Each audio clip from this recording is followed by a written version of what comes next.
pessoal, aqui é o professor Wesley, do Departamento de Engenharia Elétrica da UFSJ. Nesse vídeo, nós vamos estudar a estabilidade angular a pequenas perturbações de um sistema máquina barra infinita, utilizando um modelo bem primitivo, um modelo bem conhecido chamado modelo de Herfron-Phillips. Um modelo aí proposto em 1952 e depois aprimorado na década de 70 para análise da estabilidade, bem como a proposição de controladores de amortecimento de oscilações. Tá? A estabilidade angular a pequenas perturbações, a gente viu que é possível utilizar modelos linearizados. E por que a gente utiliza modelos linearizados? Tem que ficar muito claro que quando as perturbações são grandes, você tem que lançar mão de métodos de integração para a solução das equações algébricas e diferenciais no domínio do tempo. Métodos de integração consomem muito tempo computacional, grande esforço tempo computacional. E nesse contexto, principalmente para operação em tempo real, sistemas elétricos de grande porte, se a perturbação for muito pequena, não faz sentido lançar mão de uma ferramenta tão poderosa que nem a solução numérica, solução por método de integração. Então, o que a gente faz é lançar mão de uma análise modal, que é a análise dos autovalores de um modelo linearizado, cujo custo computacional é menor. Tá? Então, é por isso que a gente trabalha para pequenas perturbações com modelos linearizados. E como que a gente obtém esse modelo linearizado? A gente viu que a primeira coisa é obter a solução em regime permanente e calcular as condições iniciais. A partir dessas condições iniciais, a gente vai linearizar o nosso modelo, a gente vai obter a formulação em espaço de estados, bem conhecida na teoria de controle, tá? E a partir desse modelo em espaço de estados, a gente vai avaliar a estabilidade por meio de autovalores, tá certo? Então, esse é o procedimento geral para obter um modelo linearizado e avaliar a estabilidade de pequenas perturbações, a estabilidade angular. O sistema máquina barra infinita, mais uma vez, é composto por um gerador conectado a uma barra infinita através de uma linha de transmissão. Para esse modelo, sistema máquina barra infinita, dois autores, Herfron e Phillips, na década de 50, propuseram um modelo mais prático, um modelo que a gente vai abordar aqui de uma forma mais didática, para análise da estabilidade de pequenas perturbações. Tá? Então, eles fizeram a proposição num artigo, numa Transactions do I3E, para analisar a estabilidade de geradores síncronos. Tá? Esse modelo ele é adequado para estudos de oscilações do tipo gerador, sistema de grande porte. Gerador, né, uma barra PV e um sistema barra infinita de grande porte. Tá? Isso quer dizer que esse modelo ele tem aplicações bem limitadas. Tá? Quando a gente vai, por exemplo, analisar o sistema de potência brasileira, aí já tem outros modelos mais adequados, outros modelos mais completos.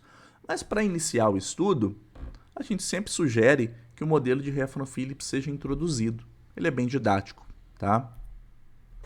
Esse sistema máquina barra infinita, ele tem, a gente chama de natureza local. O que é isso? Né? É um gerador contra o sistema. Ou seja, localmente, o gerador oscilando contra o sistema. Então, ele é adequado para analisar oscilações desse tipo, que tem frequências na faixa de 1 a 3 Hz. E como que a gente calcula essa frequência? Né? Se eu tenho aqui a oscilação de ângulo do rotor, o que é uma oscilação? É uma variação do tipo, né, que ocorre aqui. Isso é oscilação. Então, eu pego o período entre duas cristas consecutivas, tá? E faço que a frequência de oscilação é 1 sobre o período medido. A frequência ela é em radianos, né, 2π frequência de oscilação. E essa frequência, 1 sobre t, ela vai cair na faixa de 1 a 3 Hz. Tá certo? Uma explicação gráfica das variáveis do modelo de Herfron-Phillips é o seguinte: as variáveis de entrada são A tensão de referência do gerador, ou seja, aquela tensão que eu quero perseguir na minha tensão terminal. Então eu tenho um controlador, eu injeto um valor, uma tensão de referência, e quero que a minha tensão terminal seja próximo disso, o mais próximo possível. E tenho a potência mecânica, que vem da turbina, tá? Bom, a potência elétrica do gerador, ela deve seguir a potência mecânica, tá? Então a potência mecânica é uma potência de entrada. A potência elétrica seria a potência mecânica menos as perdas. Isso daí vem de geradores síncronos. Então são essas variáveis de entrada que eu tenho. Isso a gente leva, né, para completar o modelo junto com as variáveis de estado, que a gente já vem frisando aqui, que é o ângulo, a velocidade, a tensão interna e a tensão de campo, tá certo? E a variável de saída, as variáveis de saída seriam a tensão. Seria o que eu quisesse, né? Mas eu escolho aqui a tensão terminal e a velocidade. A velocidade, porque nos nossos estudos aqui a gente vai usar essa variável de saída para alimentar o estabilizador, que vai controlar a tensão de referência, mas isso é mais para frente. Então agora o que você tem que entender é que o modelo de Heffernan-Phillips ele é composto por variáveis de entrada, estado e saída, e essas variáveis, a relação entre essas variáveis são equações diferenciais, tá? Bom, o primeiro passo então é a solução em regime permanente e cálculo das condições iniciais para que a gente possa obter o nosso modelo de Heffernan-Phillips. A gente faz a solução do fluxo de potência e calcula para a barra PV, para a máquina, qual é a tensão terminal e o θV, e qual que é a potência gerada PG mais JQG. Tá? Para a barra PV, a gente conhece o PG e conhece o V, então a gente quer calcular o ângulo e o reativo. A gente calcula as variáveis de estado iniciais, né? Para isso a gente zera as derivadas, derivada de f igual a zero. A gente viu que que a dinâmica de cada uma dessas variáveis, ângulo, velocidade, tensão interna e campo, é representado por uma equação diferencial de primeira ordem, que é igual a uma função não linear. Então a gente iguala a zero essa equação, essas equações, né, uma para cada variável, para a gente obter qual é o valor inicial dessas variáveis de estado. E as variáveis de entrada também são calculadas a partir das variáveis, né, anteriormente calculadas. Então, por exemplo, a potência mecânica, a gente fala que ela é igual à potência elétrica de saída, o PG, supondo que não existem perdas no modelo, que é uma das premissas do modelo de Heffernan-Phillips para o gerador. Tá? A tensão de referência, a gente pode aproximar ela como a tensão terminal da máquina, mas a gente tem que lembrar que existe entre essas duas variáveis, um regulador automático de tensão. Tá? Então ela não vai ser exatamente o valor, não, mas vai ser próxima. Tá? O segundo passo do modelo de Heffernan-Phillips é calcular 6 constantes do modelo. Isso daqui é definido no artigo. Vou colocar depois um material onde a gente pode ver que essas 6 constantes K1 a K6 elas são função da corrente, do estator da máquina, das tensões do gerador e barra infinita, dos ângulos e tensões e das correntes. E também das variáveis da linha de transmissão, RE e XE. Então são equações grandes que a gente substitui o valor para cada uma dessas constantes. Tá? Cada uma delas também tem uma interpretação física.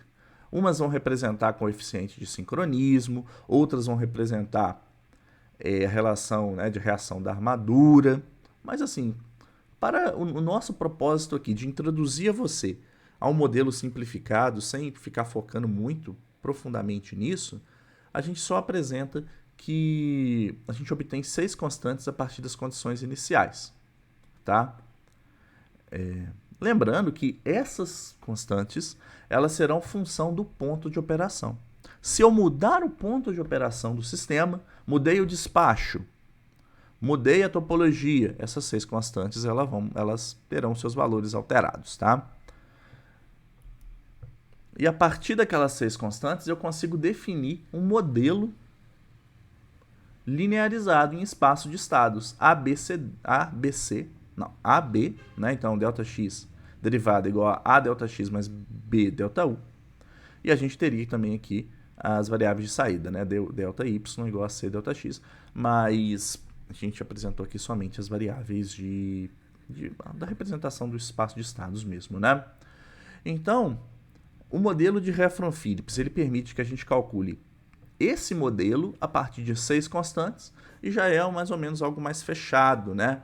Você só substitui valores para obter essas matrizes aqui, que eu vou apresentar depois, também como num outro vídeo, a formulação, como que ficaria o modelo em espaço de estados em função das 6 constantes, ok? Só para representar melhor, eu apresento aqui, né, como que ficaria, né, só para definir melhor, né, que o espaço de estados, né, que a gente apresentou no slide anterior, ele fica delta EQ', delta delta, delta ômega PU e delta FD, ou seja, as variáveis de estados como uma função de A, delta X, que o delta X é o vetor de as variáveis de estado, mais B, variáveis de entrada, que é delta VRF, delta e delta PM, ok? E a mesma coisa para as variáveis de saída, no caso aqui, se eu quiser o d ômega PU, eu tenho uma matriz C, e eu devo representar essa matriz C de forma a relacionar com as variáveis de estado. É fácil ver que o delta ômega PU é igual a delta ômega PU, então esse C seria um vetor linha, onde eu teria aqui a primeira posição desse vetor 0, 0, 1, por causa aqui do d ômega PU, e 0 para o DFD, tá certo?